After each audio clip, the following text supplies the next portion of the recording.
mind instead of the network of neurons, which is what it is. And that's a game changer, because once you see it as a network of neurons, you recognize how you apply strategies and tactics to make it work.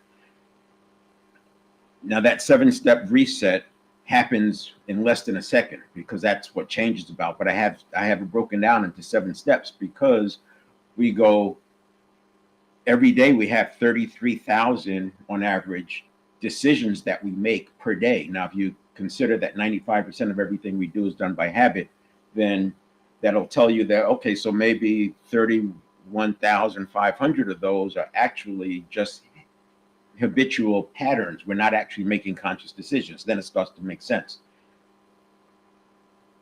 That's only part of the story, though, because quote unquote, those are decisions. If you look at if you look up how many micro stimulus response cycles does a person make in a day, you'll see something like 3 to 4 per second.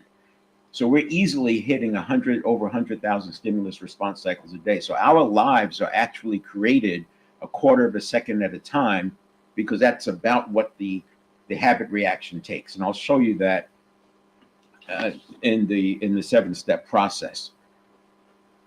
The other thing that we'll do today, because I started this last week, going live every day. I'll do this through December and November, and I invite coaches, counselors, consultants to come on stage with me, and we'll talk about their specialty, how it relates to this. And then also at the end of these, we allow people to come on stage, or we just do it through the chat, so that we can work on real world things. I have them talk about whatever they're struggling with. The reason I started this is because of the amount of change going on. So you may have heard the term VUCA: volatility, uncertainty, complexity, ambiguity. And now there's a new one, BANI: brittle, anxious, nonlinear, and incomprehensible. And if you look at the two of those, so VUCA is happening to us, right? The volatility, uncertainty, complexity, and ambiguity. And I would argue that a big part of that is the Moore's law, which was technology capability is going to double every 18 months. That was back in 1970. So we're in the very straight part, the vertical part of that curve, which makes sense. I mean, even artificial intelligence, we're seeing resets of that, new versions or different capabilities. It's really interesting how fast artificial intelligence now and the apps associated with that are going up. And so things are changing very fast. It's not going back, because the technology is here. It's not going back. But one of the things we can do is count on principles will still be true, because we live in a world that's governed by physics, and more so quantum physics rather than Newtonian physics. So you do want to understand that everything is atoms, and when you look at it from that point of view, you can make sense of a lot of things that may have been kind of off. Now, when you look at BANI, so that was VUCA, right? Volatility, uncertainty, complexity, ambiguity is coming at us. When you look at BANI, that's our experience, right? Brittle, anxiousness, nonlinear. Everything is coming from all over the place. What does it mean? And people are so close to fight or flight that things just don't make sense, and they don't have their full faculties. Because as you know, once we get stressed, we start closing out things because it's about survival. And then the incomprehensible is we just don't understand what's going on. So the BANI is our experience to this. And the reason I started doing this is because I want us to lean back into having that agency and personal leadership. At the end of the day, that's what's still going to matter. I don't care what you do with technology, what happens with AI, what happens geopolitically. Ray Dalio talks about the 5 wars: the trade wars, geopolitical wars, capital wars, and then you have your military wars, and there's one that I'm missing on that. And those 5 wars, we're already in them. So, technology wars. So capital, technology, geopolitical, and then military. We're already in those wars all around the world, and less so on the military side for the US, but we see these skirmishes starting to happen. And then he throws 2 bonus ones in there: cultural wars, as internal within the country, as well as internal conflict. So we're seeing all of that happen right now. But what we have is our agency and personal leadership, and we can't lose that. And the challenge now because artificial intelligence has learned based on what works and has learned based on what's out there. We're seeing, if you put in a prompt for Chat GPT or whatever platform you're using to give you some ad copy, let's say you use the Pastor framework ad copy, it's going to give it to you. It knows how to do that. And that Pastor framework is designed to tap into people's cognitive biases to get them to do things that they weren't thinking about doing, or maybe they don't even want to do. And at the extreme, it does do that. It hijacks a person's agency using cognitive biases. Now, artificial intelligence doesn't know how to do that, but it does it because it's learned based on advertisers for centuries have been using ad copy to get people to buy things. And so artificial intelligence doesn't really introduce something new. It accelerates what has already been happening. And because of that, we have to keep up. The 7-step reset is based on neuroscience.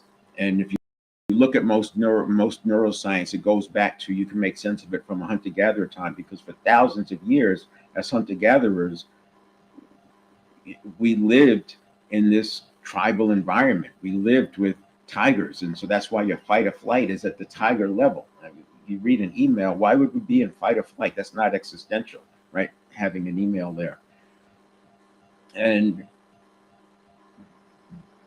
But in the hunter-gatherer, if you look at the conditioning from 0 to 7, which is when the majority of conditioning happens from age 0 to 7, it made sense there, because how you hunt and gather at 7 years old probably doesn't change by the time you're 35 years old. Today, our world, a 35-year-old's world today, is completely different than it was from 0 to 7. So that's just some examples of why this is important. Now, there's two parts of this. One is the 7-step reset, and I started doing that a couple of days ago, and instead of doing the entire 7 steps in one setting, I focused on steps 1 and 2, which is the pre-stimulus, and then today is the step 3. I'll bring this up just so that I have something to refer to. So what we have here is step 1 is pre-stimulus: beliefs, neuroplasticity, priming, mindset, and physiology. And then we have your state: mental, physical, spiritual, emotional state, and then also your self-image. So this is pre-stimulus. This happens 33,000 times a day, as I was saying, and at a higher level, and then on a detail level, more like 100,000 times per day.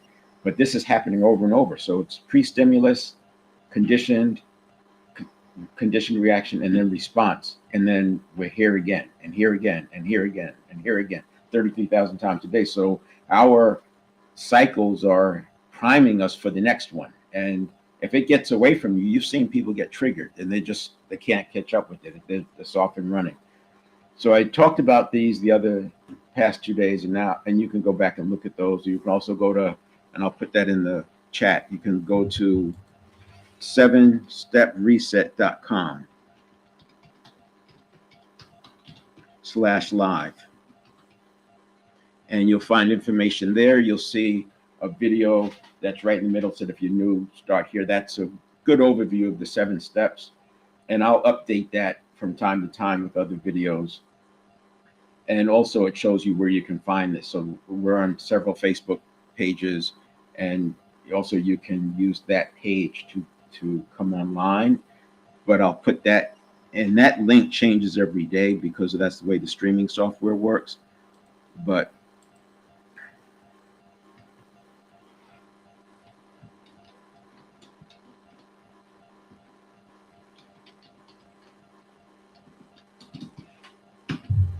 so that's going to be there. So you can, if you have questions or thoughts, you can either go in the chat, or you can invite yourself online, and I'll bring you up on stage.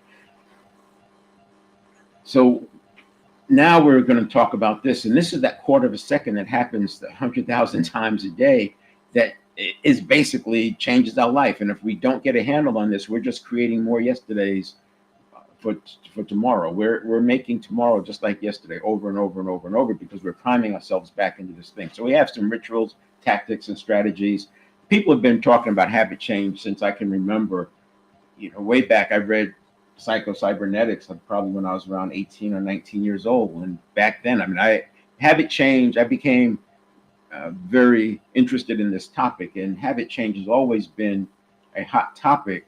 James Clear wrote a great book, Atomic Habits. There are other good books on habits, but I think they all come up short in that they don't talk about the subconscious as the network of neurons. They talk about it as a mind. And when you talk about it as a mind, you can't distinguish between the you and your behaviors. So what I mean by that is, if I see a person and I'm describing their personality, I'm describing their behaviors. Well, their behaviors are from their habits, and the habits reside in the network of neurons. So the network of neurons, that's all associations from the past. It's not mental. It's cognitive, but it's not mental. They're associations from the past. It's impulses going through our neural pathways, and the neural pathways can be more effective and efficient through being wrapped with myelin, which is a process we can get through with deep practice. Activation, which is synaptogenesis, making sure there's enough neurotransmitter to move to those different neural pathways. These are things that we can do on purpose that don't have anything to do with the subconscious being a mind. It's all about the neurons. So once you see that difference, it makes habit change easier, because you start working on habits using things like myelin and synaptogenesis and neurotransmitter. And there's different levels of that, as well as coherence. And then you start looking at fight or flight, because a lot of your habits are actually survival reactions. And those survival reactions are because of your of fight or flight, or neuroscience terms, they'll say the sympathetic nervous system, and the inability for the parasympathetic nervous system to get us back to homeostasis to come into play, because we're so triggered over and over and over. Fixing that with the mind, you can't do it, because the subconscious processes at 11 million bits per second. The conscious mind processes at 50 bits per second. There's 100 billion neurons. Each neuron is connected to anywhere from 1,000 to 10,000 other neurons. So you have these trillions of associations. The conscious mind simply can't keep up. So there are factors that we have in our brain to filter through what's important to us, and that gets applied in these 7 steps. Specifically this one. So in this quarter of a second, we've got roughly 2 to 3 million bits of information can be processed in that period of time. You can't solve that with the conscious mind. That's why the books that don't look at it from a network of neurons standpoint, I say, fall short, because you're trying to fix it with the mind and you can't do it. Mind's not fast enough. And then once you leave this step 3, now you're into the conscious mode. So we want to get that squared away right here. Now, to set this up, I have 250 milliseconds, which is a quarter of a second.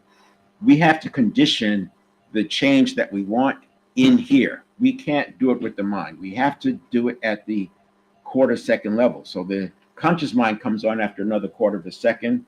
So a half second you have between the stimulus and the response. You have the minimum of a half second if it's a real response. If it's just a reaction, you have a quarter of a second. But at a half a second, you're still not ready, because your conscious mind is just coming online. It processes 50 bits a second. You need a quarter of a second just to get 12 and a half bits of information processed. Meanwhile, the subconscious, or the network of neurons, has already processed 2.5 to 3 million bits of information. It's going to overpower the conscious. This is why we get off and running and get triggered. You have to be able to have that pause, but that pause has to be conditioned in. You can't put the pause in with the conscious mind, because the network of neurons is fear-based, and it's throwing all this peril at you. And the peril is fight or flight. Is coming at you fast. It's Serengeti tiger level threat. And so naturally, you're just going to jump right into the next thing. That is a very short way of talking about this. And then after that, you get 5 is emotional modulation, 6 is action, and then 7 is mindfulness. I'm going to bring up a slide that I have that looks at this. I thought I had the slide.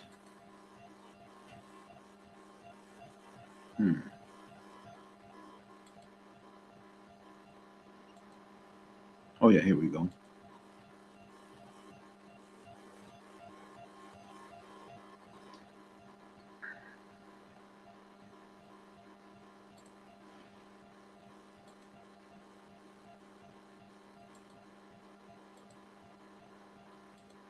right, so there is your 7-step reset. If you like, feel free to grab a, I'll put it here so you don't, so I'm out of the screenshot. Feel free to screenshot that. I'm going to pull up a couple of other slides that we'll use.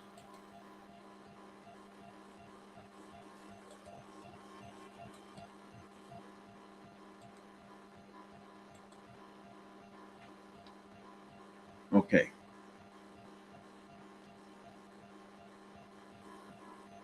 So there you have the pre-stimulus, and this is ongoing. So step 1 is your beliefs, neuroplasticity, priming of mindset and physiology. And these can be, each one of these affects the other. And again, you can go look at one of the previous videos to get more detail. I'm going to jump into the 7 performance areas. And so that's why I'm going to kind of rush through this. Get that slide to come up.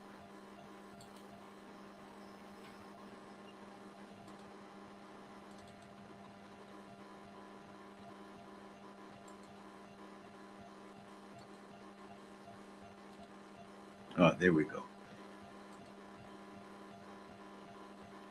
So and then we were just talking about step 3, and tomorrow I'll get into step 4, 5, 6, and 7 a little bit more. But step 3 is an important one, but it's so quick, it's a quarter of a second, and people don't understand that this quarter of a second is governed by what you do here and what you do here, because we're doing this 33,000 times a day. So if you're already primed for fight or flight, then you're cooked right here. Step 1 is ongoing. This is where we prepare ourselves. This is the self-improvement stage. This is the personal development stage where we get better, sharpen the saw.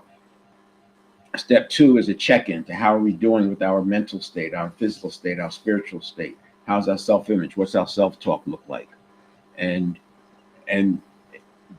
what we do with the transformation work is when this is not right, we can go back here and adjust, because we have tools that you can use to adjust. And then we have the conditioned reaction. So your change is not going to happen here. You have to, not consciously, you're going to have to program in the changes. So we program in the pause.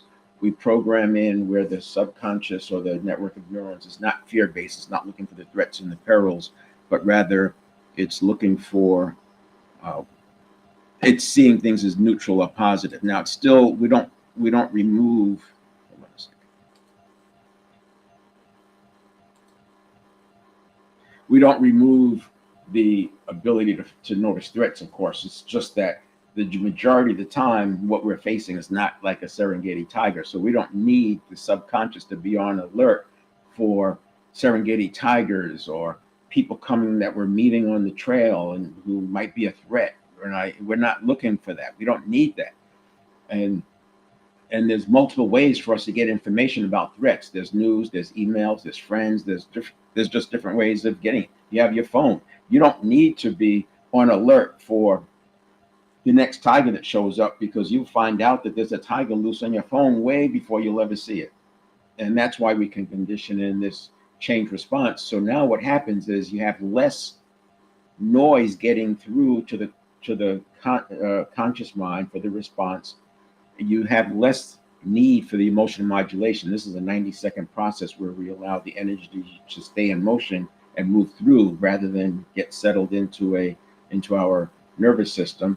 And then step 6, now we can take action, do it, delegate it, delay it, or discard it. Now we can take that action because we're not being triggered. You don't want to take action while you're emotionally triggered, because you're probably going to make a mistake. I like to say that trust is built on the escalator going up, but you can lose it by jumping out the window.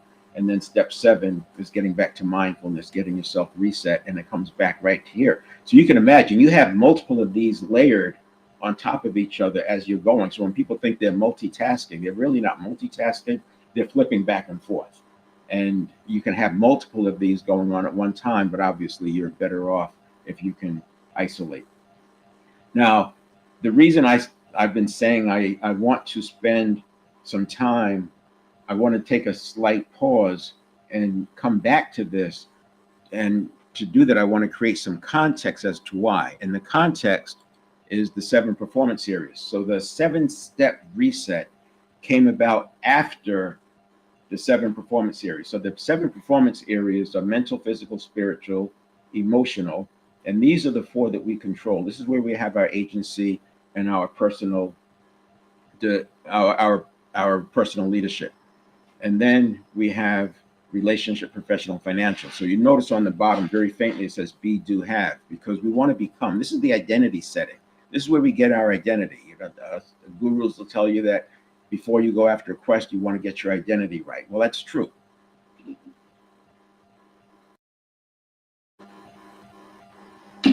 And this is a way for you to set your identity. So I would say every major quest, if you change your job, we need to reset the identity. If you start a business, we need to reset the identity. If you take on a new big project, it's helpful to reset the identity. This doesn't have to be a major operation. Then as you get better at it, it becomes faster and faster. You hear me talk about laps. So if I'm working with somebody in the 90-day program, we do laps around these four to get it ingrained and to get it internalized. Once you have it internalized, you can apply it over here very easily. What we don't want to have is for people to go after goals with the relationship, professional, and financial before they have this set, because they're going to be knocked all around. They're less likely to be aligned with their goals and their vision and their life design.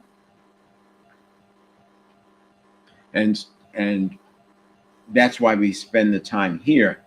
And the reason for the 7 steps is that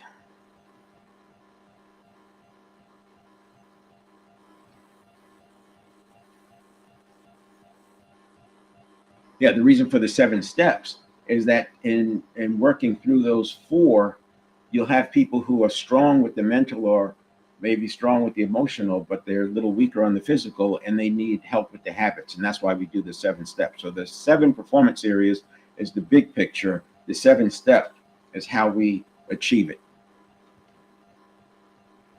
Now, in the mental area, and there's a lot. I've said before that there's dozens of levers on this 7-step reset.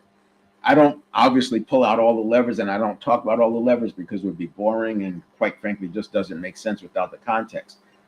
But when I see a situation, a person has a phobia type response, or maybe they're having trouble discerning the difference between the conscious and the subconscious, there's a different lever that I pull out. Maybe I focus more on breathing exercises to give that person some space. So it just depends. Maybe they're struggling with emotion. Maybe they're very emotional and they're hyper in that area. And so we spend more time on the emotional modulation. So it just depends. And in the mental area, just some examples. And some of these you may have heard about. You can Google every single one of them and learn something about it. One of them is transformational vocabulary. I use this in sales. Instead of rejection, we call it not appreciated. So rejection has power. It has too much strength. I don't want that to evoke that feeling that goes with rejection. I want to give it something that is less energized, and that word is unappreciated. So they just didn't appreciate the offer. So who's next? Someone's waiting, and you get back on the phone. Another one might be principles. I like to focus on principles. So the mental areas when we focus on principles, not hacks, not debating. People love to talk about the exception. Well, the exception kind of makes the rule, right? The exception says that there's a general rule. So you make your decisions based on the general rule. Another one I like to do is say, you don't want to just jump on plans that sound good. You want plans that work on a bad day of a bad week, because there will be bad days. There will be bad weeks. I remember talking to somebody, and they were having a pie in the sky, and they're going to do all these things. It's going to happen in a certain kind of way. And I said, that's not reality. What do you mean? They said, what do you mean? I said, that in the real world, that's not going to happen. They said, well, you have to keep me out of the real world. Don't talk to me about the real world. They were literally needing to stay pie in the sky for their formula to work. Well, that's not going to work on a bad day of a bad week. So you want to make sure you're using first principles thinking, that you're using critical thinking, and you're landing on good solutions. And these are habits. That's why I'm talking about it here. Because if you have weak links in these areas, then the 7 steps is going to be a weak link, because there's only so much you can do. You have to be tight in all 4 of these areas. Not expert, but you've got to have a baseline where it's not pulling you down or hurting you. Another one might be using frameworks. So in the mental era, we introduce using frameworks, and people have to be very quick to understand, hey, I'm being influenced through cognitive biases, or we're being influenced by priming, or we've got too much information, we have too many ifs, ands, and buts going on, and pull out a framework and start using frameworks. These are ways to slow things down, because remember, words can trigger you, and if they trigger you, you get back into that 11 million bits per second processing, the associations from the past, threats, fears, concerns, they all start to come in. The frameworks, for example, I love to do the 2-axis growth and profit. So it's not just revenue growth, it's revenue growth and it's profit. So you have profitable growth. You need to make some choices between those two. Another one might be probability and frequency, right? What's the probability that it's going to happen? And what's the frequency that it happens? Or probability and severity. What's the probability that it's going to happen? And what's the severity that it's going to happen? Somebody will spend so much money trying to prevent this thing that's super severe, but not probable at all. And then they'll ignore the things that are highly probable, but death by 1,000 cuts. So you want to be managing both of those. This is when it's good to bring out frameworks, because people go down that rabbit hole of thinking about just the one thing, the probability or the severity. And it could be different depending on the day, just depending on how they get triggered. Another one might be fast and slow thinking, maybe being able to distinguish between the conscious mind versus the network of neurons. This is huge, because the network of neurons, what's going through there are impulses, right? And that impulse is energy, and thought at its very base form is energy. So you got energy from thought, and you have energy from the network of neurons. And what you have is this confusion that people think the network of neurons is thought. It is not thought, right? And so ChatGPT is not thinking. It's or I should say AI is not thinking. It's giving you associations. It's giving you results of associations from its database. Cognitive processing is what's been called thinking, but cognitive processing is what's happening in the network of neurons. The mind is something different. The mind can create in the field of infinite possibilities. The network of neurons is focused on associations, which are from the past. Now, the next one would be physical. And physical, if I look at this, so mental is the one that you design it. This is where you design the life, but you're going to have to get a handle on the physical, because the physical is what drives everything. You need your heart, you need your brain, you need your nervous system. So if you don't have a handle, if you don't have the ability to get a handle on the physical, then you're cooked. And the physical is where the network of neurons lies. So this is huge. I can talk about it from biology, epigenetics, right? This is people, spontaneous remission. We know this happens. So you have epigenetics comes into play. Neurobiology, that's what I'm talking about with the network of neurons, synaptogenesis, myelin, the power of the central nervous system, allostasis and homeostasis, and all these things come into play, and how you can manage them. So you can understand it from the mental side, but we have to build a habit to actually live it, or else you're just going to get more yesterdays for your tomorrows. We also have the physiology, right? How we stand. We have heart rate variability. And heart rate variability correlates with willpower. So the higher your heart rate variability is, the higher your willpower, or the more access to willpower you're going to have. And then we have the breathing, and breathing is huge. If you look at any of the arts, even Navy SEALs, they train in breathing. Breathing is very, very important, because it's how we can center ourselves. And if you just consider that we can live seconds without blood, minutes without oxygen, days without water, and weeks without food, it kind of tells you what the priorities need to be. So we need to have clean blood. And guess what? Good deep breathing cleans your blood. So, and movement cleans the lymphatic fluid. So while you can live months and years without exercise, you want to be moving, because it cleanses your blood, and blood is number one. And then breathing is important. In fact, it's very helpful to reduce anxiety. So and that's what these things are about, crushing anxiety. When you're anxious, your breathing gets shallow and your breathing gets fast. But you can also create anxiety by fast and shallow breathing. So what we don't want to do as half-fast and shallow breathing. So I literally train my system to have long, slow breaths. Yesterday, I was doing the 20-second inhale, 20-second exhale. But my normal morning routine is 10 minutes with 13 in, 13 out. And I do that for 10 minutes straight. And I use that while I'm hydrating. And it's just a 10-minute time where I'm getting to remind myself what's important. Because remember, I'm the you. I am the me. You know, if I'm talking to somebody, what I'm saying is what they are in that 10 minutes in this example, that's who they really are. And then the personality is just a network of neurons doing their thing, neurons that fire together, wire together. And that's 10 minutes I get to remind myself of what's important to me. 10 minutes where I get to think about my priorities. 10 minutes where I get to think about what's not right yet and then adjust my day. And then physiology is huge, because if you stand with courageously, you're better equipped to handle that next thing that's coming. If you're already in a defeated posture, fight or flight is so easy to happen from that place. And then spiritual is the next one. So I like to call this awareness of awareness. You're aware that you're hearing me talk about awareness, and now you're aware that you're aware of that. We can keep going. Awareness of awareness of awareness. You might be aware that you're scrolling, and you said you're going to stop scrolling on social media by 9 o'clock, and you're still scrolling. It's 9:15, and you're aware that you're aware of this, that you're not doing what you said you would do. This is that spiritual part that comes into play, where you start listening and paying attention and honoring what you said was important. This is where you spend time, where I spend time in that 10 minutes. If I'm continuing to scroll, even though I said I wasn't going to scroll, that 10 minutes is a chance for me to reset and rethink, okay, so what's going on? What am I avoiding? What's not right yet? What can I do differently? What's the tactic I'm going to use?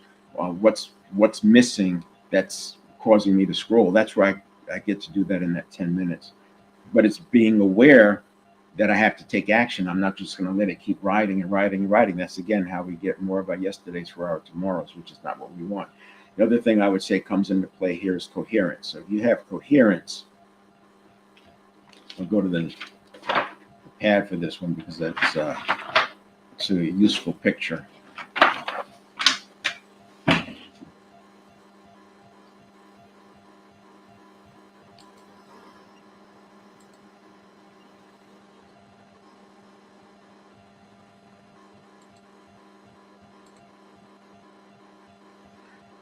Now, what I'm describing here, if you have coherence, let's say that this is just how you're going through the day. This is your internal system. This is your internal system.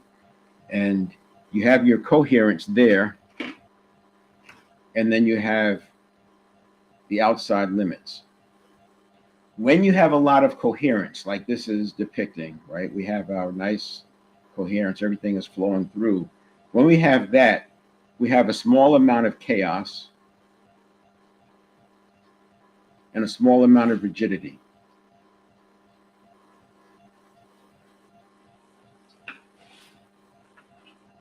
And that's manageable, right? We can handle that. This is just life, right? Stuff just happens.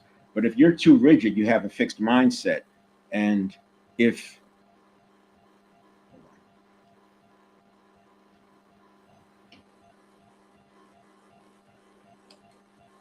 you're too rigid, you're going to have a fixed mindset. And if things are too chaotic, you're going to be all over the place. You won't be able to focus. Now, if we take this same idea, but we draw it this way, so now we have less coherence. Our coherence is much narrower, but our outside limits are the same.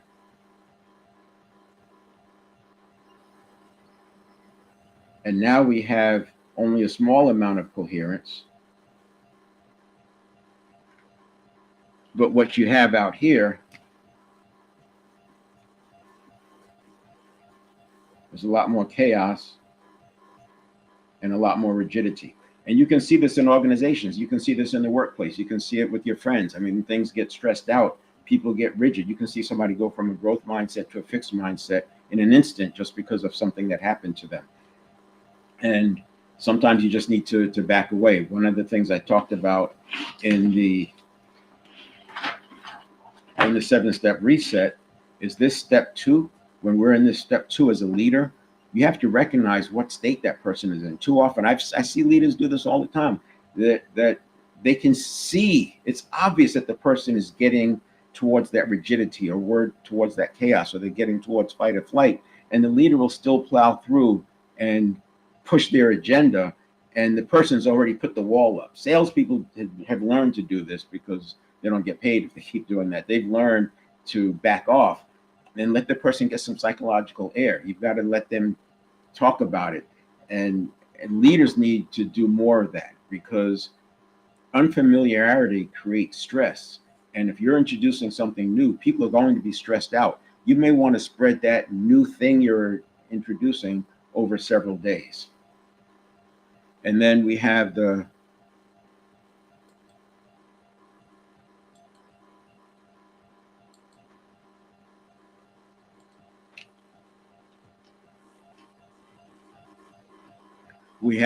emotional. And I often say that emotional is the gateway to the right side, because after you get this straight, this is totally in our control. What we think, what we choose to think, and because of the 7-step reset, we can control the physical piece too. We can master our habits. And this spiritual is not the real spiritual realm. It's our higher self. It's our, what I say, interacts with the spiritual realm. This is our self, our awareness of awareness, our consciousness, our present moment. And then the emotional is in our control, but too many people have given that away, and they've allowed other people to be able to push their buttons. We don't want to have buttons that can be pushed. And this is why you have the emotional modulation and letting it run through. Sometimes this takes weeks for people to resolve a lot of the emotional, because remember, if they dwelled on emotions, they're sitting in their network of neurons, so to speak. It's a neurobiological event that we've got to neutralize and remove and allow that to flow out, so that they have that conscious present moment, purity of thought, purity of mind, no threat, no regrets of the past or anxiety of the future. And now we have that pure consciousness, that those present moments. So we do have an emotional modulation approach here, and we do have processes to work through that, so you're not going to get emotionally triggered. And once you get that resolved, and now we're working on the 7-step process.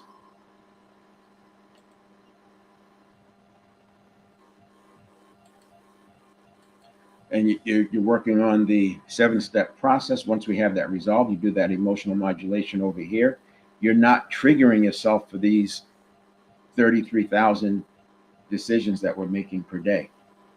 And that's 0 to 90 seconds. So as I said earlier, this whole thing takes less than a second. But if you are triggered, then you take up to 90 seconds for the emotional modulation. That could make this take more than a minute, could take 2 minutes. But because of what we do here, where we've taken care of our beliefs, so we're not being triggered unnecessarily, we've mastered habit change with the neuroplasticity, we're not so prone to being primed, because we're priming ourselves, and we can recognize when priming is coming from somewhere else. And priming and cognitive biases are highly connected. And then we have the mindset. It's not just having a growth mindset, it's being able to get back to a growth mindset instantly. And I'm talking about in seconds, not minutes. And then having a physiology that's going to empower us and enable us. We have the check-in, and if we're not liking where we are from a mental, physical, spiritual, emotional state, or we have some negative self-talk, we go back here and fix that up. You maybe take a break and do a couple of minutes of box breathing. Box breathing, 4 box breathing breath cycles, 4 counts in, hold for 4 counts, 4 counts, exhale, hold that for 4 counts. You do that cycle 4 times, you have a minute. You can take a 2 or 3 minute break and just do a series of box breathing and get back on track. We don't have to live in this state. And everyone has experienced something really bad happen. For me, because I was a teenage driver, whatever, speeding, I got a lot of tickets, and I remember when the lights would light up behind me, my heart would jump. That happened for years. Now, obviously, I know how to solve that now, but that would stay in the system, right? And you have that neurobiological event, the adrenaline and cortisol is in the system. We don't have to live with that. And then we have our quarter of a second. This is where we change our lives. This is where we go after our life design. by managing that quarter of a second. So that was a lot. I wanted to combine the two of those. Moving forward,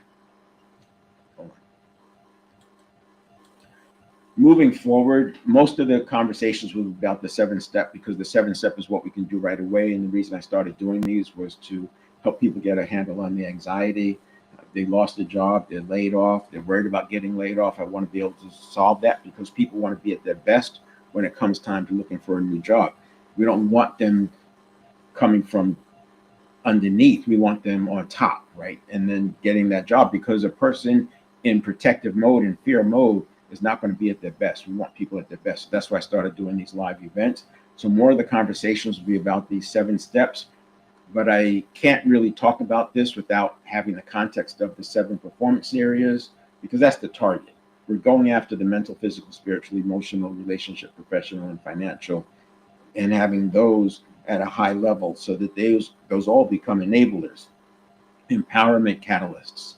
We don't want them to be resistance factors. And too many people are walking around with the poor physical health, or maybe not understanding what their self-talk is doing to them, maybe not paying attention to breathing, not doing the things for the blood, not understanding allostasis and how to leverage that, allowing themselves to be emotionally hijacked. All of those things are going to impact what happens on the right side: relationships, professional and financial. So I'll do this live. You can tune in again tomorrow. Again, I will leave time at the end. If people want to join in, they can use that link, or they can just send me a chat and we'll talk about it on chat. And invite your friends. These will sit out on the page wherever you're watching this.